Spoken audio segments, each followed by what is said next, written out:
Infelizmente, os elfos ainda têm um ranço forte de humanos, então assim que o Arthur entra no portal e pisa na vila deles, já é rendido na hora com uma lâmina no pescoço. Ele olha pra Tessia esperando que ela diga alguma coisa pra ajudar, né? Mas pra surpresa total dele, a garota só encara ele friamente e não fala nada. Aí o Arthur já pensa: putz, fui passado pra trás, ela armou pra me matarem.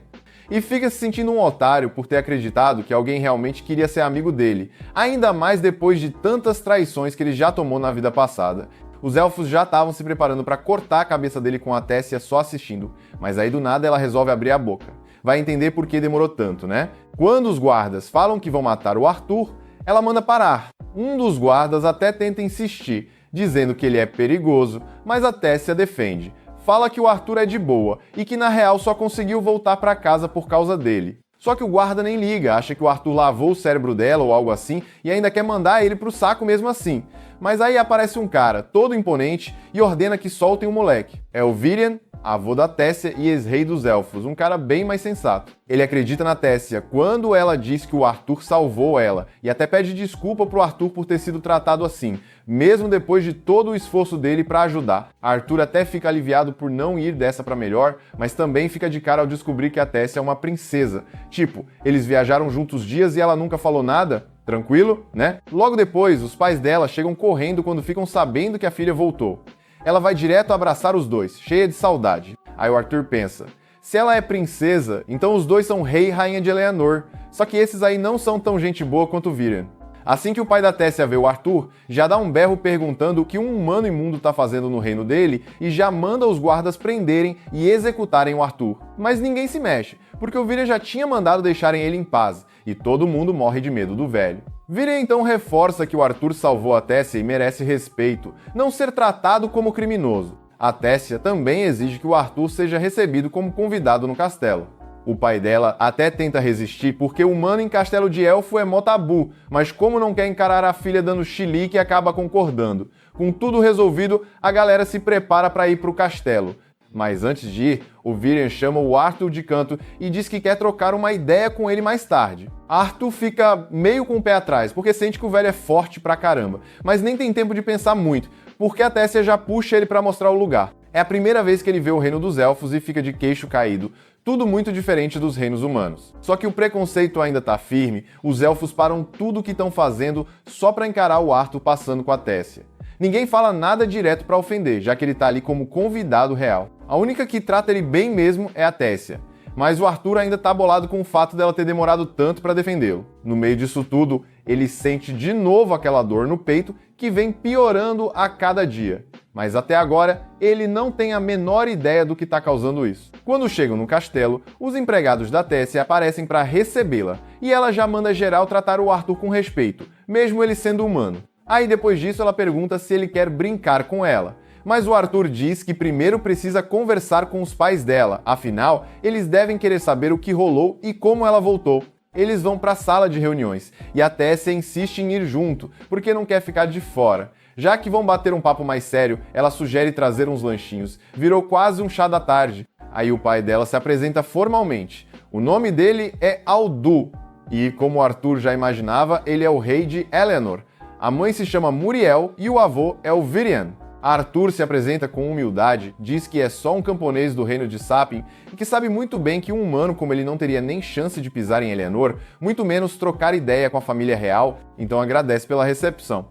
O Aldo até se surpreende com o jeito maduro do Arthur, considerando que ele ainda é só um garoto. Mas o mais importante mesmo é que ele quer saber direitinho o que rolou com a Tessia e como ela acabou sumindo. Aí o Arthur conta tudo, desde quando ele se perdeu da família por causa de um ataque de bandidos até acabar na Floresta dos Elfos. Só deixou de fora a parte em que conheceu a Sylvia na caverna.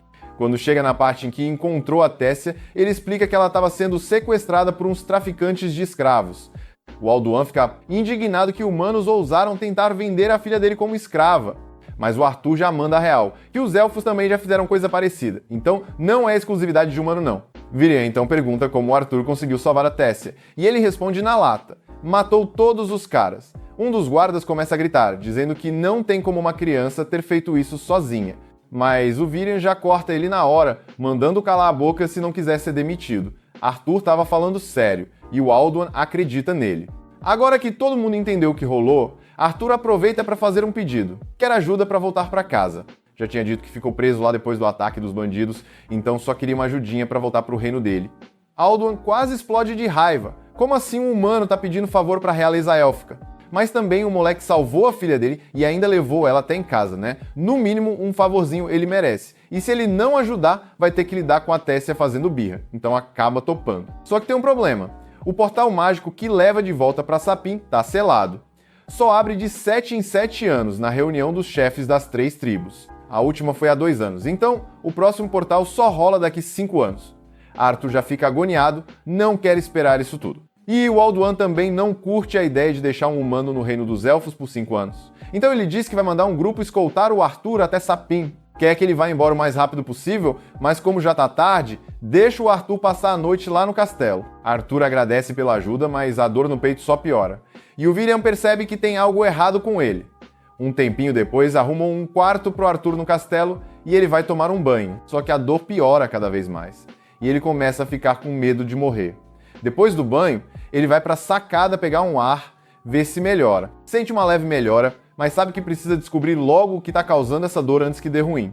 Aí, do nada, olha pra cima e vê a Tessia com os pais na sacada de cima. Aquilo faz ele lembrar dos pais dele. Ele ainda não sabe se o Reynold e a Alice sobreviveram ao ataque, mas acredita que sim, eles são fortes. Mesmo assim, ele queria muito poder falar com eles agora. Aí a Tessia percebe que ele tá triste e depois de conversar com os pais, vai falar com ele. Quando alcança o Arthur, pede desculpa pelo jeito que o pai dela tratou ele. Mas Arthur responde que tá de boa, entende o lado do Alduin. Afinal, rolaram décadas de guerra entre elfos e humanos, então é natural que ele desconfie, ainda mais quando envolve a filha dele. Falar de paz faz o Arthur lembrar de novo que tá longe dos dele e começa a se perguntar se eles vão ficar felizes em vê-lo de novo. Afinal, toda a viagem era para ele, então talvez eles o culpem pelo que rolou. Ele também se culpa por não ter conseguido proteger a família dos bandidos e por ter se separado deles. Mas aí a Tessia segura o rosto dele com as 2 mãos e começa a balançar a cabeça dele, tipo, acorda, cara. Ela não conhece os pais do Arthur, mas diz que se forem parecidos com os dela, com certeza vão ficar felizes quando o reencontrarem. De repente, o corredor se enche de vagalumes brilhantes e no meio da luz toda, o Arthur começa a lembrar dos sorrisos dos pais dele. Desde que nasceu nesse mundo, eles sempre mostraram amor por ele. Então por que ele estava com tanto medo de que eles o odiassem por tudo que aconteceu? A real é que ele estava deixando os traumas da vida passada afetarem a forma como via as coisas, cheio de desconfiança. Até desconfiou da Tessia mais cedo, achando que ela tinha traído ele. Mas agora, olhando pra ela, só vê uma garota inocente, que jamais faria mal a um amigo. De repente, Arthur sente algo vindo na direção da Tessia, tipo um projétil voando direto pra ela. Então ele pega o bagulho no ar e já carrega a mana na hora, pronto pra contra-atacar. Mas aí vem a surpresa. Quem jogou o troço na Tessia foi o próprio Virion. Arthur fica em choque, tipo, mano, não é possível que o velho tentou matar a própria neta. Mas o Virion já manda a real, ele nunca quis machucar a Tessia. Aquilo que ele lançou eram só uns vagalumes mágicos, não ia doer nadinha. Mesmo assim, ele achou insano o jeito que o Arthur reagiu tão rápido, todo no reflexo. O motivo dessa pegadinha foi simples. O Virion queria ver se o Arthur estava falando a verdade sobre ter derrotado aqueles mercadores de escravos. E bom, tava. Tessia chega na voadora dizendo: provou parar de zoar o Arthur, mas ele nem veio só pra isso. Ele diz que percebeu algo diferente no Arthur e quer tirar a prova com um duelo, só pra medir o nível dele. Aí o Virion faz aparecer uma espada de mana pro Arthur usar, e ele tira a Tessia dali com magia pra ela não se machucar. Arthur topa o duelo e já parte pra cima, mandando golpe atrás de golpe. Mas o velho é rápido demais.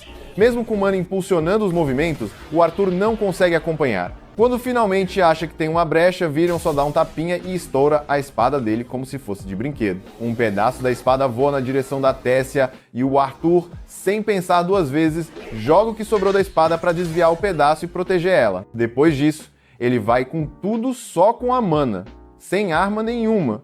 Mas o Virion segura de boa com a mana dele também. A força do cara é absurda, então o Arthur tá claramente em desvantagem, mas ele não é de desistir fácil. Mesmo depois de ser lançado pra longe, ele volta correndo e consegue dar um golpe limpo na testa do Virion. Não fez muito estrago, mas o velho ficou impressionado por ele ter conseguido passar pela defesa e acertar. Ele até queria continuar a luta, mas aí a Tessia vai lá e dá um beliscão na bunda dele, mandando ele parar de encher o saco do Arthur. Arthur fala que tá de boa, que até se sente honrado de um cara tão forte querer duelar com ele.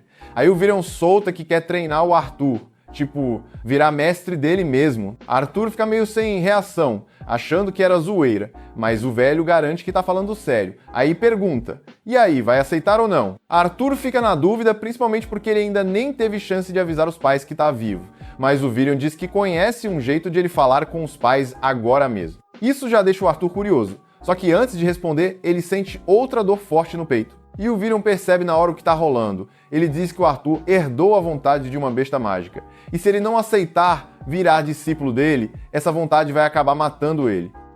E mais nada, é só isso. Comente o que achou e se quiser saber como essa história continua, não se esqueça de se inscrever no canal para ajudar a chegar aos 10 mil inscritos.